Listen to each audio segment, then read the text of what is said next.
Dad already said yes. That was the first thing I heard when I opened the front door. No greeting, no pause, just those 4 smug words sliding off my sister's tongue like a challenge. Imagine discovering your own sister plans to move into your house without permission. Stay with me because this night changed everything. The late October air carried a bite that morning, a thin chill that clung to my skin even before her meaning settled in. Behind her, a rented moving truck idled in the driveway, its engine growling low and steady, like it knew something I didn't. Boxes were stacked in the open back, taped and labeled in her quick looping handwriting: kitchen, living room, master bedroom. My bedroom. I steadied my breath the way I used to when Dad corrected me at the dinner table. Calm first, questions later. He said yes to what? I asked, keeping my voice even. To us moving in Monday, she replied, her smile thin and bright. He knows you can't handle this place alone. It just makes sense. Her confidence was a performance, but it wasn't amateur.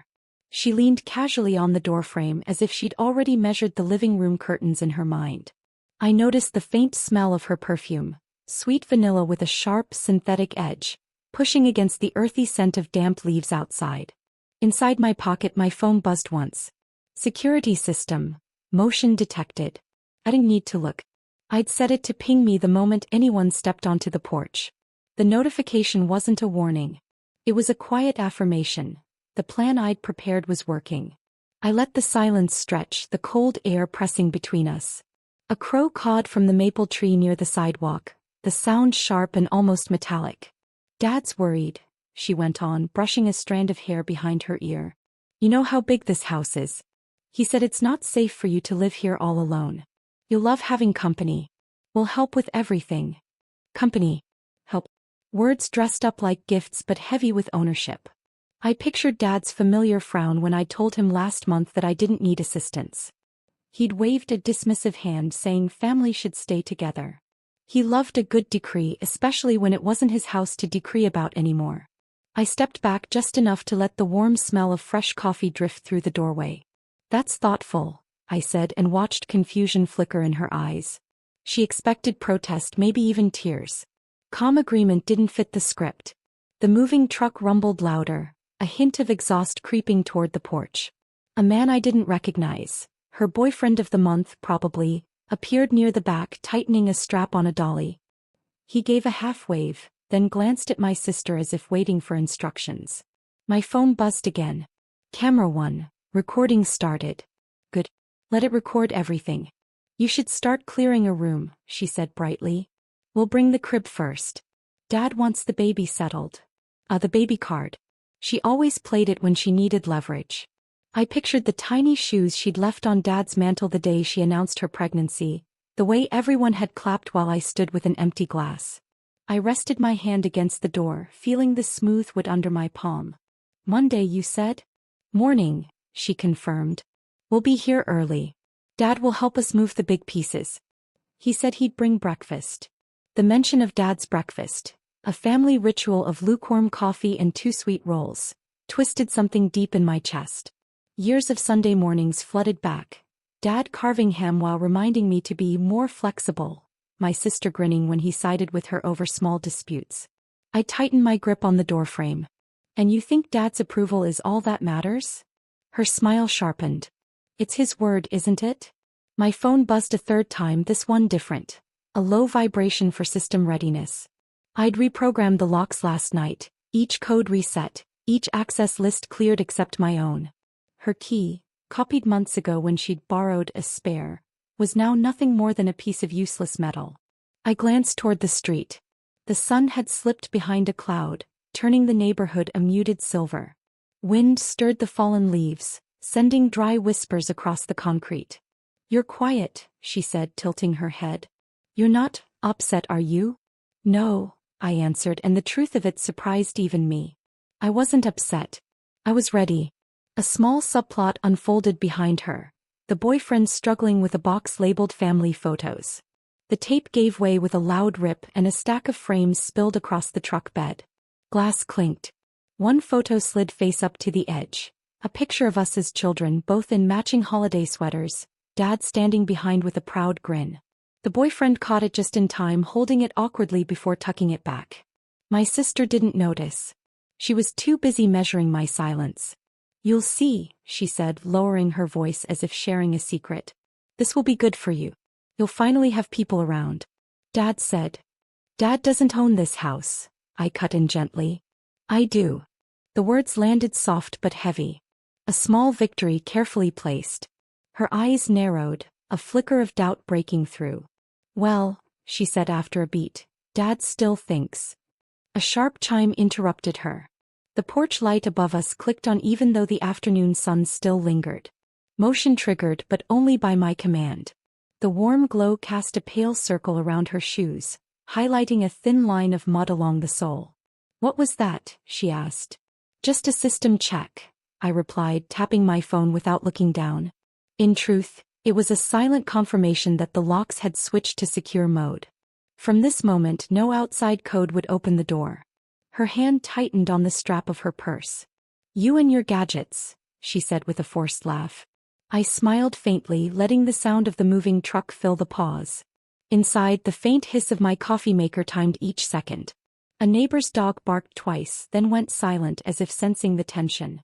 Somewhere down the block, a car door slammed and a child called for a lost ball. The ordinary noises only sharpened the strange standoff on my porch. You should come inside, I offered, though my voice held no real invitation. She hesitated, then stepped forward and tried the handle. The deadbolt held firm. She jiggled it once, twice, the metallic clank echoing like a quiet gavel strike. That's odd, she said, frowning. Did you change the locks? Routine update, I answered. Security's important when you live alone. Her eyes flashed. But we're moving in Monday. That's what you said, I replied evenly.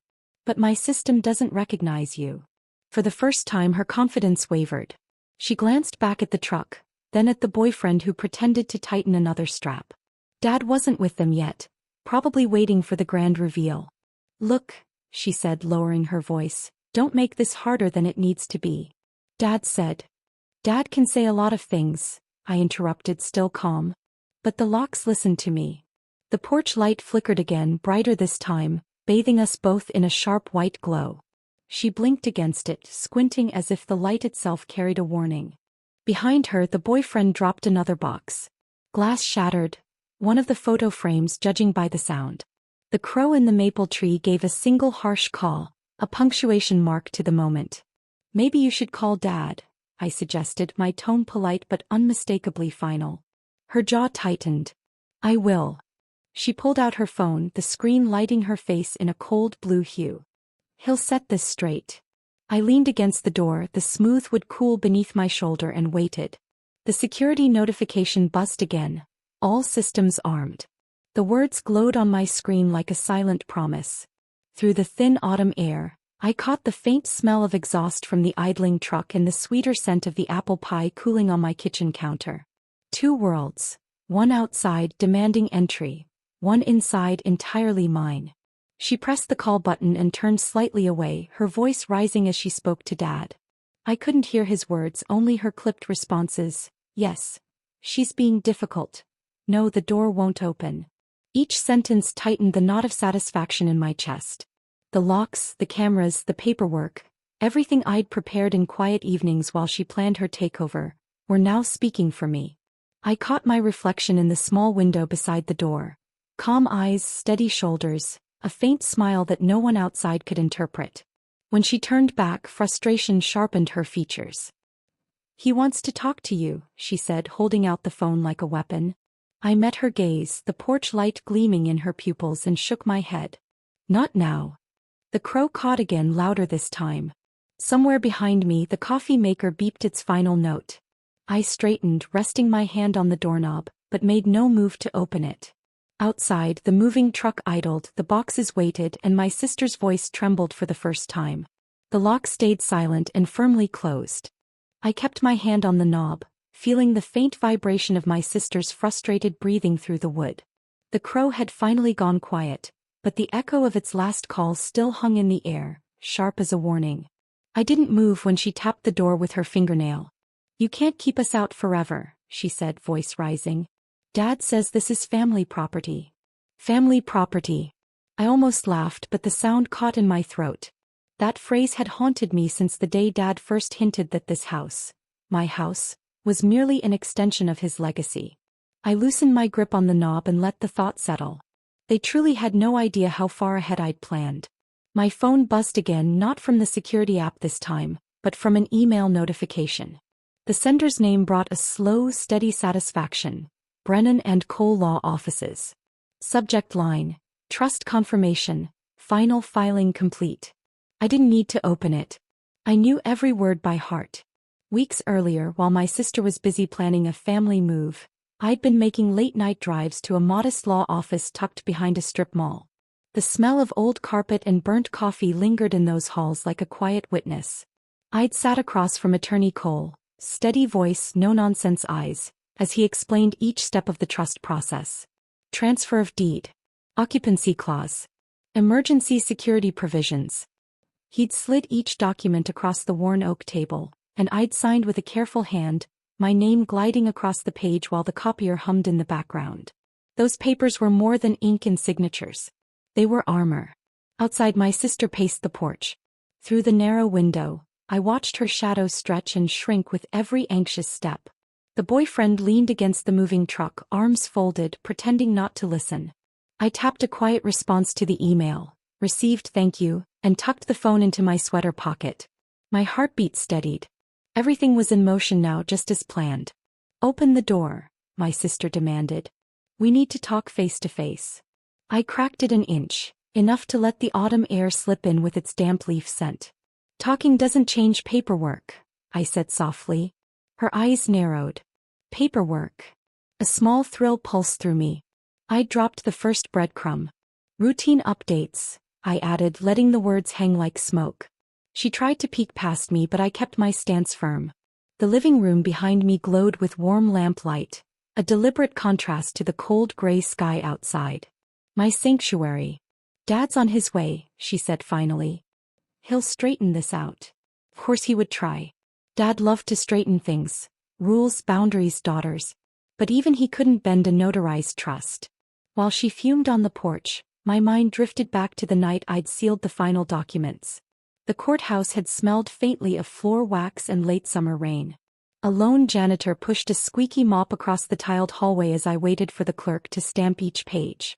When the final seal pressed into the paper, a quiet relief spread through me, warm and steady, like the first sip of tea after a long day. I hadn't told anyone, not even my closest friend Margaret, though she'd noticed my sudden evening errands. Taking care of business, I'd said with a wink. She assumed I meant errands like dry cleaning or pharmacy runs. Let her think so. Secrets thrive in the ordinary. A soft thud pulled me back to the present. My sister had set her purse on the porch swing and was scrolling furiously through her phone. I'm calling the locksmith, she announced. Go ahead, I replied, keeping my voice mild. They'll tell you the same thing the system will. Access restricted to the legal owner. The boyfriend muttered something I couldn't catch. My sister shot him a look sharp enough to cut glass. Inside, I crossed the living room to the small oak desk where my own copy of the trust sat in a neat blue folder. I traced the embossed seal with my fingertip, remembering each clause I'd insisted on. Emergency lock override. Automatic trespass notification. Priority police response. Attorney Cole had raised an eyebrow at my thoroughness, but he never questioned it. It's your house, he'd said. Protect it how you see fit. The printer on the desk hummed to life, spitting out a fresh copy of the ownership page, just in case. The smell of warm toner filled the room, oddly comforting. Through the window I saw headlights turning onto the street. Dad's sedan. Right on schedule. My sister straightened, smoothing her coat as if preparing for a performance. I opened the door a few inches wider, enough to let the chill bite my cheeks. Dad stepped out of the car, his expression a mix of irritation and forced authority. Why is the door locked? He called, voice carrying across the yard. It's my house, I answered. Simple. True. He strode up the walkway, shoes crunching on damp gravel. We agreed the family could stay here, he said, gesturing toward the moving truck. It's safer. More practical. We didn't agree, I corrected gently. You decided. My sister jumped in. Dad, tell her. You said we could move in Monday. I said it made sense, he replied, a note of hesitation slipping in. That's not the same as. It's exactly the same, she interrupted. I let their argument wash over me like distant traffic. Every word they exchanged only strengthened the quiet fortress I'd built with paper and ink. Let's not do this on the porch, Dad said finally, turning to me. Open the door so we can talk like adults. Talking won't change the filings, I said. The house is held in a private trust. Occupancy is restricted. Dad blinked, confusion chasing across his features. A trust? What trust? The one I established last month, I replied. It's all recorded with the county. Brennan and Cole handled it. My sister's mouth fell open. You can't just. I can, I said, calm as a winter lake. And I did. The boyfriend shifted uncomfortably, his breath visible in the cooling night. Dad looked from me to my sister, the first crack of uncertainty breaking through his practiced authority. I slid the printed page through the narrow door gap. The porch light caught the embossed seal, making it gleam like a quiet verdict. Here's a copy of the ownership confirmation, I said. You're welcome to read it. Dad took the paper, eyes scanning the lines as his brow furrowed deeper with each sentence. My sister leaned over his shoulder, her perfume mixing with the sharp scent of cold air and printer ink. This can't be right, she whispered. It's perfectly legal, I said. Attorney Cole made sure of it. For a long moment no one spoke. The only sound was the low idle of the moving truck and the faint hum of my security system, a steady electronic heartbeat. Finally Dad lowered the page. Why would you do this? Because you taught me that silence is weakness, I wanted to say. Because every time you overruled me with a single nod, I learned to plan quietly. But I only smiled. To protect what's mine. My sister's eyes flashed. You're punishing us. No, I said, meeting her gaze. I'm protecting myself. Another car turned onto the street, headlights briefly washing the yard in white. A neighbor's curtain twitched. The world was watching now, if only in small glimpses.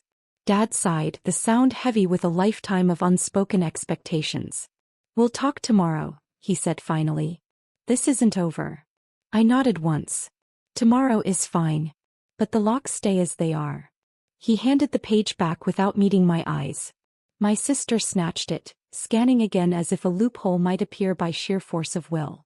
I closed the door slowly, the latch clicking like the final note of a well-played song. Inside, the warm air smelled of coffee and fresh paper. My heart, steady through the confrontation, finally beat with quiet triumph. On the desk, my phone buzzed again. Another email from Attorney Cole. Reminder. Trust meeting scheduled for Thursday to finalize security addendum. Perfect timing. There was still more to tighten, more to protect. Outside, footsteps retreated across the porch. The moving truck's engine groaned, then fell silent. Through the narrow window I watched my sister clutch the blue page like a losing lottery ticket. Dad spoke to her in low tones, his breath fogging in the cold. They still didn't know everything. They thought the trust was the end of my plan. But the real safeguard, the clause that would change everything if they tried again, remained quietly buried in the final addendum. I turned off the porch light, leaving them in the dim glow of the street lamp. The crow returned to the maple tree and gave one last raspy call, a sound almost like approval. The night settled back into silence, but my preparations were far from finished.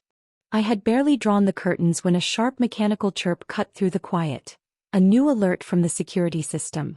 Priority response activated. My heart gave one hard thump. I hadn't touched the panic option. The system had triggered itself.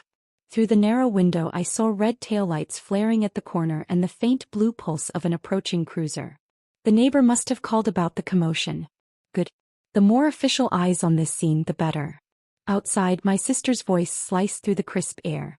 She can't do this. Dad, tell them. Her words carried across the yard, brittle with panic. I eased the curtain aside. 2 police cars rolled to a stop, headlights bathing the driveway in stark white. Their tires crunched over the wet gravel like slow applause. The sudden brightness revealed every detail. The sheen of damp leaves on the lawn, the fog of breath rising from the moving truck's exhaust, the silver streak of panic in my sister's eyes. She dressed for triumph. Cream sweater, flawless makeup. But the harsh lights turned her victory costume into something gaudy and theatrical. I felt an unexpected calm settle over me. The house hummed gently around me, furnace clicking on, coffee aroma still lingering. Inside these walls, everything was mine. Outside, their performance was about to meet reality. A firm knock rattled the door. "Ma'am, this is Officer Ramirez with County Police. Could you come to the door?" His voice was professional, but I caught the polite caution in it. Someone had reported a disturbance, and he was here to decide who belonged. I opened the door just enough to meet his eyes. He stood tall beneath the porch light, rain speckling his navy jacket. Behind him another officer, young, alert, kept a steady gaze on the moving truck. "Evening," I said, keeping my tone warm. "Is there a problem?" "We received a call about a potential domestic dispute," Officer Ramirez explained. "May we ask your name and your relationship to the property?" Before I could answer, my sister darted forward, waving the trust document like a flag. "I'm her sister. Our father approved our move." She changed the locks without notice. "We have every right to be here." The officer accepted the paper but glanced back at me. "And you, ma'am?" I handed him my own folder, the fresh copy printed only an hour ago. "Owner and trustee," I said. "All filings are current with the county. Security system confirms unauthorized entry attempts." He scanned the first page, eyes flicking to the embossed seal. The young officer shifted closer, reading over his shoulder. "Ma'am," Ramirez said carefully to my sister, "this document shows exclusive occupancy rights to the trustee. That would be," he looked back at me, "you." My sister's face tightened, a fine crack running through her practiced smile. "That can't be right," Dad said. "Property records outweigh verbal agreements," the officer interrupted gently. "If you do not have written consent, you cannot enter." Dad stepped forward, shoulders squared but voice uncertain. "This is a family matter. Surely we can work this out without." "Sir," Ramirez said evenly, "our concern is trespass. We need to confirm everyone's legal standing tonight." The boyfriend muttered something under his breath. The younger officer caught it and moved subtly between him and the porch. I felt the tension in my chest loosen slightly. For once, the law wasn't a blunt tool in someone else's hand. It was a shield I'd forged myself. Ramirez turned back to me. "Would you like us to remain while they remove their belongings?"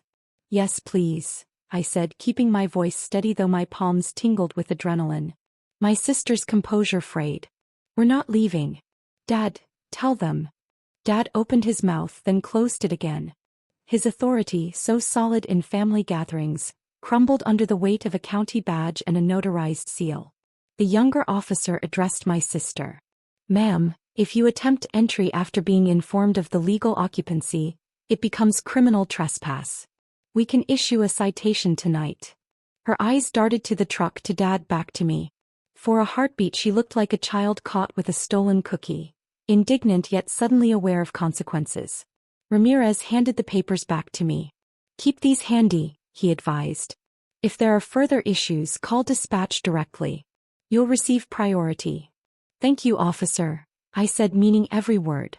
As they spoke, I noticed subtle shifts around the yard. Curtains twitching in neighboring houses, a porch light flicking on across the street, the faint smell of wet asphalt as the night air cooled. My quiet standoff had become a neighborhood spectacle. Dad exhaled sharply.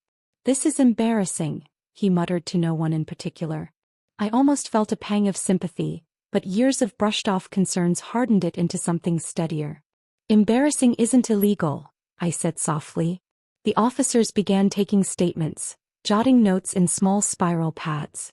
The younger one asked for my ID and confirmed the trust number against the county database right there on his tablet. Each beep of his keyboard sounded like another lock sliding into place. Meanwhile, my sister paced beside the truck, phone pressed to her ear. Snippets of her hissed conversation floated across the cold air. "Lawyer. Can't believe." Dad's name. Her free hand trembled despite the thick sweater. The boyfriend lit a cigarette and blew a thin stream of smoke toward the street, earning a sharp look from the younger officer. He dropped it quickly and ground it out under his shoe. Inside, I retreated to the hallway console table where a small ceramic bowl held the spare keys I'd collected years ago. Keys my sister once borrowed with a smile. I traced the cold metal edges and wondered if she remembered the day she'd forgotten to return them. Those keys were nothing now but souvenirs of old trust. Another set of headlights approached. The tow truck I'd quietly scheduled with my attorney's security service earlier in the week. Right on time. The driver hopped out, clipboard in hand, and spoke briefly with the officers before backing toward the moving truck.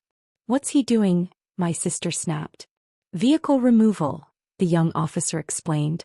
"Owner requested it to clear the driveway for emergency access." "You can't tow our truck," she shouted. "Technically it's blocking private property," Ramirez said calmly. "The owner is within her rights." Her boyfriend started to protest, but one look at the officers stopped him. I stepped onto the porch for the first time that night. The air smelled of cold metal and damp leaves.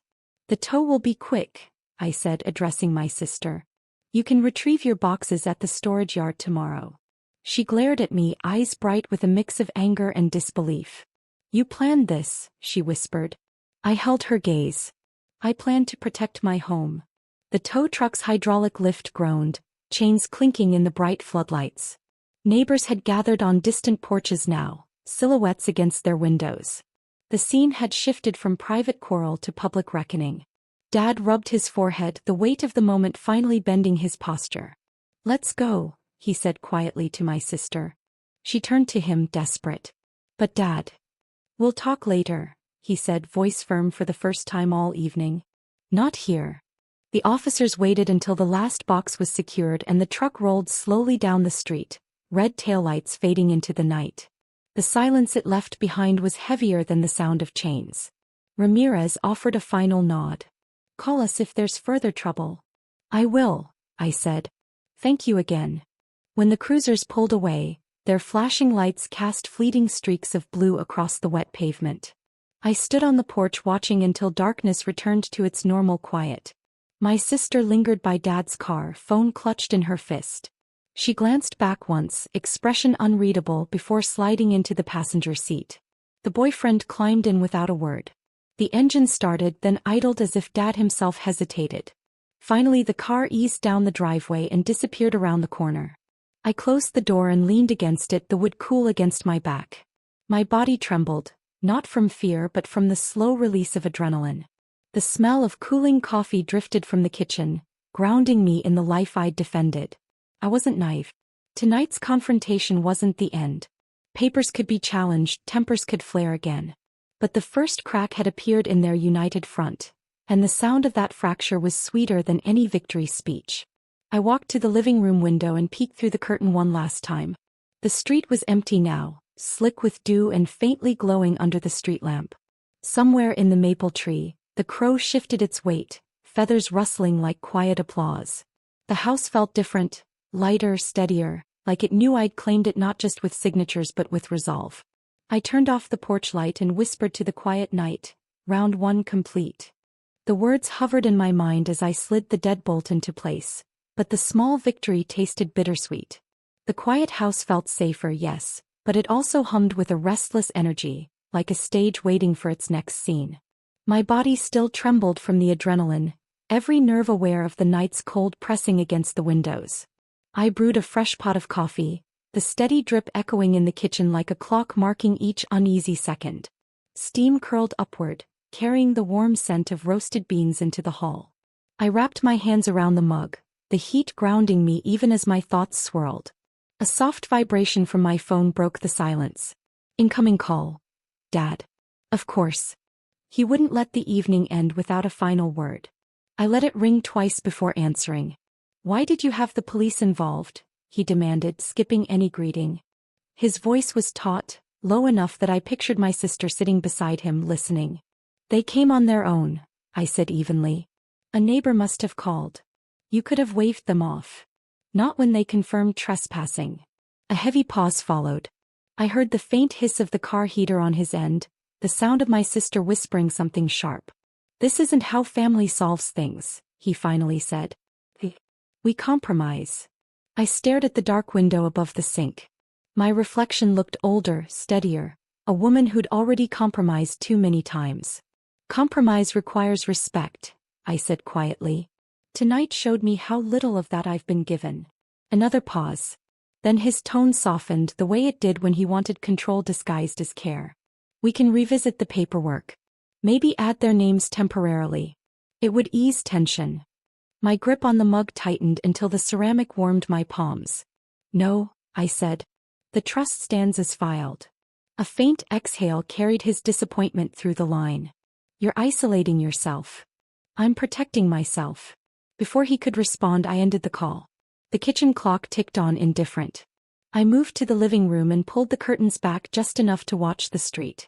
Dad's sedan was gone, but a pair of headlights lingered 2 houses down. A neighbor's car, perhaps, or someone making sure the show was truly over. The quiet felt fragile, like a surface that could shatter with the next knock. My phone buzzed again, this time a text from my attorney Cole. Call me if they return. Police report will strengthen the trust. Practical. Precise. His words steadied me more than any family conversation ever had. I sank into the couch, the worn cushions molding around me. The house smelled faintly of wet leaves carried in on shoes earlier in the week. I thought of all the years I'd spent here alone, painting the kitchen cabinets, fixing the leaky faucet, paying every tax bill without a single contribution from Dad or my sister. Each memory reinforced the truth. I had earned this home not with inheritance but with sweat and stubbornness. A sudden knock startled me. Not the firm authority of the police. This was softer, hesitant. I checked the camera feed. Margaret, my longtime neighbor and occasional confidant, stood on the porch wrapped in a quilted jacket. I opened the door a cautious few inches. Margaret? It's late. I saw the lights, she said, eyes wide behind her glasses. Are you all right? I'm fine. Just a family dispute. She hesitated. I heard sirens. And a tow truck. It's handled, I assured her. Her gaze shifted to the driveway, where faint tire tracks glistened under the street lamp. Good for you, she said finally, lowering her voice. Families think they can do whatever they want. But the law matters. Something in her words, quiet, resolute, settled over me like a warm shawl. Thank you, I said. Really? She offered a quick nod and stepped back. Call if you need anything. I'll keep an eye out. After she left, I secured the door and leaned against it, breathing in the faint scent of her lavender lotion that lingered in the cool air. Support could come from unexpected places. I carried my coffee back to the couch and scrolled through my messages. A string of new texts blinked from my sister. You can't shut us out forever. Dad will fix this. Think about the baby. The baby. She used that word like a key, hoping it would still fit an old lock in my heart. But tonight proved those locks were gone. Still, her mention of the child tugged at me. I pictured the tiny shoes again, the ones she'd left on Dad's mantle to announce her pregnancy. For a moment I let myself feel the ache of what could have been, a niece or nephew I might have spoiled, a family gathering without power games. Then I set the phone face down. Sentimentality was the very weakness they counted on. The furnace clicked off, leaving a hollow quiet. I stood and paced the hallway, running a finger along the framed photos that lined the wall. Mom holding me as a baby, Dad at a long-ago barbecue, my sister and me in matching Easter dresses. Each image told a story of togetherness, but behind every smile lay a pattern I now recognized. Decisions made over my head, my compliance mistaken for agreement. My thoughts were interrupted by the buzz of the intercom. A male voice crackled through, formal but friendly. County Police. Just checking in. May we speak for a moment? I pressed the button. Yes, officer? Ma'am, we've completed the incident report. We'd like to confirm if you want a no trespass order filed tonight or prefer to wait. The question caught me off guard. A legal boundary stronger than the trust. One I hadn't considered this soon. I need a moment, I said. Of course. Take your time. We'll leave the paperwork at the station if you choose to proceed later. Thank you. His voice softened. Stay safe. We'll patrol the street tonight. The intercom clicked off, leaving me with a choice humming in the empty hall. A no trespass order would escalate things, but it would also close any loophole Dad might exploit. I walked back to the kitchen, the tile cool under my slippers, and poured another cup of coffee. The decision would wait until morning, but the seed had been planted. Another message lit my phone, this time from an unknown number. This isn't over. No name, but the clipped phrasing carried my sister's rhythm. I deleted it without replying, then turned off the phone entirely. In the living room, the grandfather clock struck midnight. Each chime resonated through the walls, a solemn reminder that the night, and the boundaries I'd drawn, were still young. I pulled the curtains tighter, double-checked the locks and settled into the couch with a blanket. The house sighed around me with beams adjusting to the cold.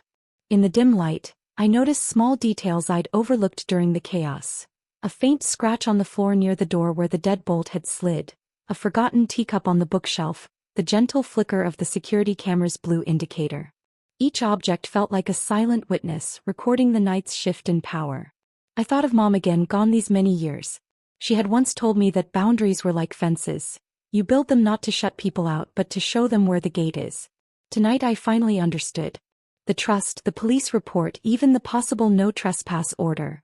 They weren't walls of cruelty. They were gates I controlled. A soft creak came from the back porch, pulling me from my thoughts. My heart quickened. I checked the camera feed. Nothing but a raccoon nosing around the trash bin. Still, the reminder kept me alert. I returned to the couch but didn't attempt sleep. Instead, I opened the blue folder once more, tracing the raised seal with my fingertips. Beneath the familiar documents lay a thinner envelope, one I hadn't shown the officers. Inside rested the final amendment Cole and I had discussed, an emergency clause granting me an additional layer of protection should anyone challenge the trust. I didn't need to read the wording to remember its power. Just knowing it existed steadied me. Outside, the street lamp flickered, casting long shadows across the yard where the moving truck had stood. The marks of their tires remained dark against the wet pavement, a quiet testimony to the evening's battle. I whispered a silent promise to myself. No more second-guessing. No more quiet surrender. The night stretched on, but the boundaries, legal and emotional, were finally mine to draw. I stayed on the couch until the first thin light of morning slid across the hardwood floor, turning the room a pale gold. The house was silent except for the soft hum of the furnace and the occasional creak of settling wood. Each sound felt like confirmation that the night belonged to me, that every lock and clause I had put in place had done exactly what I needed. My phone lay face down on the coffee table, dark and blessedly quiet. No new calls, no more threats disguised as family concern. When I finally picked it up, a single notification blinked. An email from Attorney Cole. Ready to finalize the security addendum whenever you are. The envelope from the night before still rested in the blue folder on my lap, the one I hadn't shown the officers. Inside waited the hidden clause, the final safeguard I'd kept secret even from my own lawyer until the last appointment. Today it would move from paper to action. I slipped on a sweater and crossed to the kitchen. The morning smelled of fresh coffee and damp earth seeping in from the garden. Through the window the driveway was empty, save for the faint tire grooves where the moving truck had once stood. Even those marks looked softer in daylight, as if the night's chaos had already started to fade. A sudden knock broke the quiet. Not hesitant like Margaret's, not forceful like the police. Measured, deliberate. I checked the camera feed. Dead. Alone. For a moment my chest tightened, a reflex from years of falling back into the role of obedient daughter. But I reminded myself of the documents inside the folder, the ones that had shifted the balance once and for all. I opened the door but kept the chain latched. "Morning," I said. He looked older in the daylight. The sharpness he'd worn last night had drained into something heavier, lines at the corners of his mouth, gray more pronounced at his temples. "Can we talk?" he asked. "We're talking," I replied gently. He glanced past me into the hallway. "May I come in?" "Not until we're clear on why you're here." A long pause. Then he sighed. "Your sister is furious. She's convinced you're punishing her for old arguments." "I'm protecting my home," I said. "That's all." "She's pregnant. She needs stability." Kept my gaze steady. "Stability doesn't come from taking someone else's house." He shifted, uncomfortable. "Families share. Families respect boundaries," I countered. "You taught me to be responsible. That's what I'm doing." His eyes flickered with something. Pride? Regret? Before settling back into the weary resignation of a man realizing his authority no longer reached the door in front of him. "Your mother would have wanted peace," he said softly. The mention of Mom landed like a pebble dropped into deep water, ripples of memory spreading through me, her gentle hands guiding mine across a quilt, her quiet advice about fences and gates. "Protect what you build," she'd whispered once. I tightened my grip on the doorframe. "Mom would have wanted fairness," I said. "And she'd have wanted you to respect the work I've done here." Dad exhaled slowly. I underestimated you. Maybe, I said. But that ends today. He nodded once, a small concession, then stepped back. I'll tell your sister to leave this alone. Good, I said. Because the trust isn't the only safeguard. His brow lifted. What do you mean? I held up the thin envelope from the blue folder. There's an addendum. Filed this morning by electronic submission. It states that any attempt to challenge the trust triggers an automatic sale clause. If anyone contests my ownership, the property is immediately transferred to a private charitable foundation. His eyes widened. You'd give the house away? A forced yes. I'd rather lose the walls than lose control. The silence between us stretched, filled only by the faint rustle of leaves along the street. Finally he gave a slow, almost admiring shake of his head. Your mother would call that iron wrapped in silk. I allowed a small smile. I learned from the best. He straightened, a flicker of reluctant respect in his eyes. Then this is goodbye, at least for now. For now, I agreed. When I closed the door, the latch clicked like the period at the end of a long, complicated sentence. The rest of the morning unfolded with a strange, quiet clarity. I brewed another pot of coffee and sat at the kitchen table, reviewing the final paperwork on my tablet. With a single digital signature, the addendum became law. The county's confirmation email arrived within minutes, the subject line glowing like a private victory. Property Protection Addendum, activated. I forwarded a copy to Cole with a short note. All measures complete. Thank you for your guidance. His reply came almost instantly. Impressive strategy. You've left no openings. I set the tablet aside and let the weight of the night finally settle. My hands trembled, not with fear but with the release of tension built over months of quiet planning. The doorbell rang again, this time a softer chime. Margaret stood outside holding a small plate covered with foil. I opened the door fully and let her in. Thought you might need breakfast, she said, setting the plate on the counter. The smell of warm cinnamon rolls filled the room, sweet and grounding. You heard everything, didn't you? I asked with a wry smile. Half the street did, she admitted. But most are cheering for you. I laughed, the sound surprising me with its lightness. Good to know. Over coffee and pastries I told her about the trust, the addendum and the night's confrontations. She listened without interruption, eyes bright with quiet approval. You didn't just protect a house, she said when I finished. You protected your future. Her words sank deep, warm and true. For years I'd measured my worth by family approval. Last night proved that my value needed no outside confirmation. After Margaret left, I wandered through each room, touching the walls, the banister, the worn edges of doorframes I'd sanded myself. The house felt different now, not merely defended but claimed, every creak and shadow carrying the echo of my own choices. I paused at the hallway where family photos still hung. One frame held the picture of my sister and me as little girls in matching Easter dresses. I studied our younger faces, the smiles that once came easily. I didn't feel hatred, only a quiet sadness for the distance she'd chosen. I left the photo in place. The past could stay on the wall. It no longer ruled the present. Near noon my phone buzzed with a final text from Dad. We're leaving town for a few days. Your sister needs space. Take care of yourself. No threats. No demands. Just a simple acknowledgement of boundaries finally accepted. I stepped onto the porch, the autumn air crisp and bright. The maple tree swayed gently, scattering golden leaves across the driveway where the moving truck had once threatened to claim its place. I let the breeze lift my hair and breathed in the scent of damp earth and morning victory. The neighborhood was quiet again, but it was a different kind of quiet, one I had earned. Every legal step, every late-night meeting, every carefully hidden clause had led to this calm. My sister could rant, Dad could negotiate, but the house and my independence were beyond their reach. I ran my hand along the cool railing and whispered a single sentence to the empty yard, a promise to myself as much as to the world. My house, my rules, my quiet victory. The words settled into the crisp morning air, soft but unshakable, and for the first time in years I felt the deep, satisfying certainty of a life fully my own.